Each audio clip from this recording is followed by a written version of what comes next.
أعوذ بالله من الشيطان الرجيم بسم الله الرحمن الرحيم الحمد لله الذي علم الإنسان ما لم يعلم الذي يقول في كتابه الكريم وننزل من القرآن ما هو شفاء ورحمة للمؤمنين نصلي ونسلم على أشرف المرسلين والأنبياء سيدنا محمد صلى الله عليه وسلم وعلى آله وأصحابه والتابعين لهم بإحسان إلى يوم الدين. السلام عليكم ورحمة الله تعالى وبركاته. Frères et sœurs, d'abord nous prions Allah subhanahu wa ta'ala de nous protéger toujours et pour l'éternité contre notre ennemi principal qui est Satan et toute son équipe, bien sûr. Nous commençons par le nom d'Allah, le clément, le miséricordieux. Nous exprimons toute nos reconnaissance à ce Seigneur unique, ce Seigneur infatigable, inlassable, ce Seigneur qui est à la disposition de ses serviteurs nuit et jour, ce Seigneur qui a la disposition de ses serviteurs nuit et jour, ce Seigneur qui traite tous les maux sans exception. Que la paix de ce Dieu soit sur le prophète Muhammad, les membres de sa famille, parmi les pieux, les sincères compagnons et les sincères adeptes de cette noble religion pour l'éternité. Nous voici encore aujourd'hui dans une émission relative à la Ruqya. Et notre aspect ici encore à évoquer, c'est les conditions du Raqi. Celui qui veut faire le travail de Ruqya, quelles sont les conditions à respecter. Et c'est dans ce contexte que nous rappelons que nous avons évoqué dans les émissions. Dans l'émission passée, la foi, nous avons évoqué la pureté de celui-là qui va faire le travail. Nous avons aussi évoqué les moyens qui devaient être licites et légaux. Et nous avons évoqué la science du domaine. Il faut avoir la science du domaine. Et enfin, nous avons parlé aussi d'avoir un maître à travers qui nous allons nous former dans ce domaine-là. Voilà ce sur quoi on s'était arrêté là dans notre émission passée. Et c'est sur cette base que nous allons continuer, Inch'Allah, avec la permission d'Allah.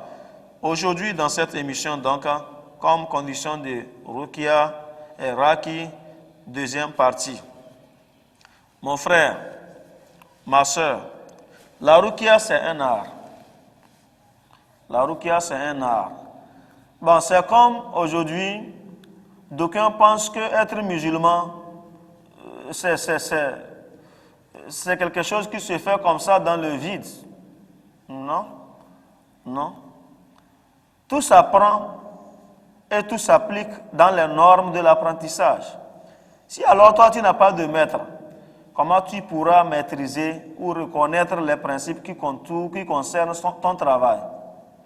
Et puis ce qui est malheureux, c'est dans le domaine religieux que vous allez voir les gens chercher à tâtonner, travailler dans l'illusion, sans aucune connaissance concrète.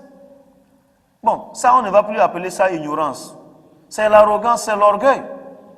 Parce que même si aujourd'hui nous allons trouver dans le contexte de la science, il y a des maîtrisards qui se soumettent à l'évolution ou aux connaissances de leurs élèves d'antan. Parce que quoi? L'élève a pu maîtriser la science dont lui n'a pas connaissance.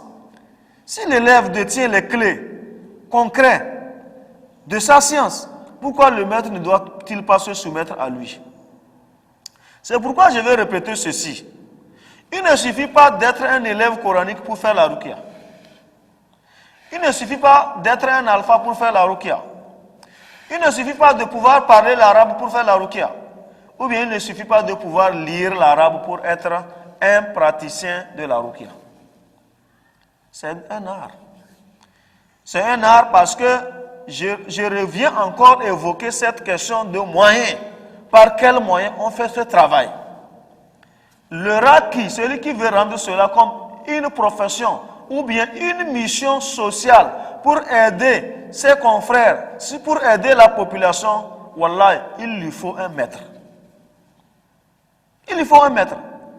Sinon, il risque de rendre ce qui est licite, illicite, ou bien de rendre ce qui est illicite, licite. Puisqu'il fait avec conjecture, puisqu'il fait avec tâtonnement. Parce qu'il aurait vu quelqu'un faire, il veut faire.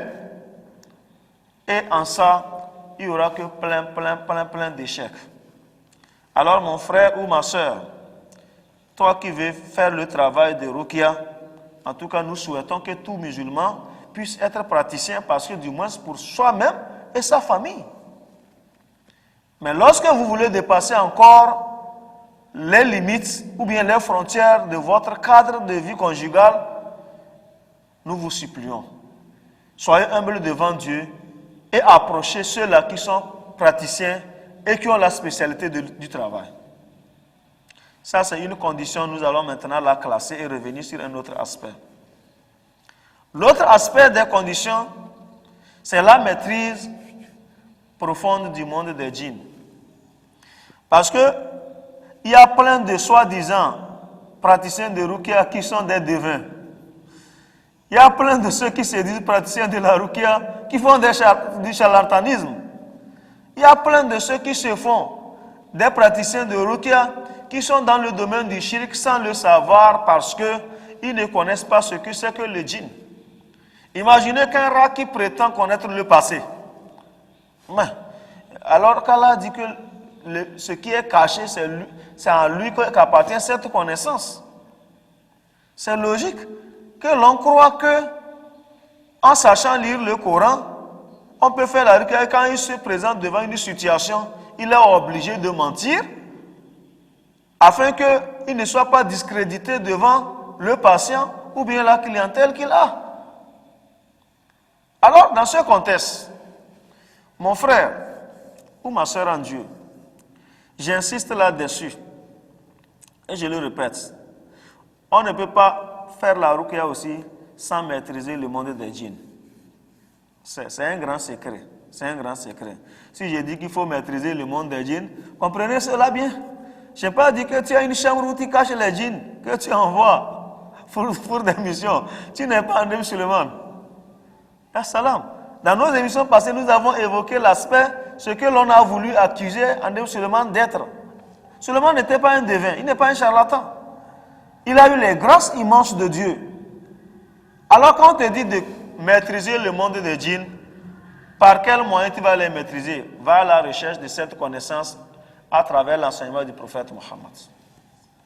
C'est tout. Et puis, rester chez soi, lire un document ne suffit pas, je le répète. Ça ne suffit pas. Tu as lu le document, il faut avoir un commentateur spécialiste en la matière pour mieux t'expliquer. Sans quoi, tu peux confondre les mots. Hein? Si tu ne maîtrises pas le monde des djinns, tu ne peux pas mettre une différence peut-être entre le sihr et la possession. Tu ne pourras pas non plus mettre la différence entre la possession et le ayn.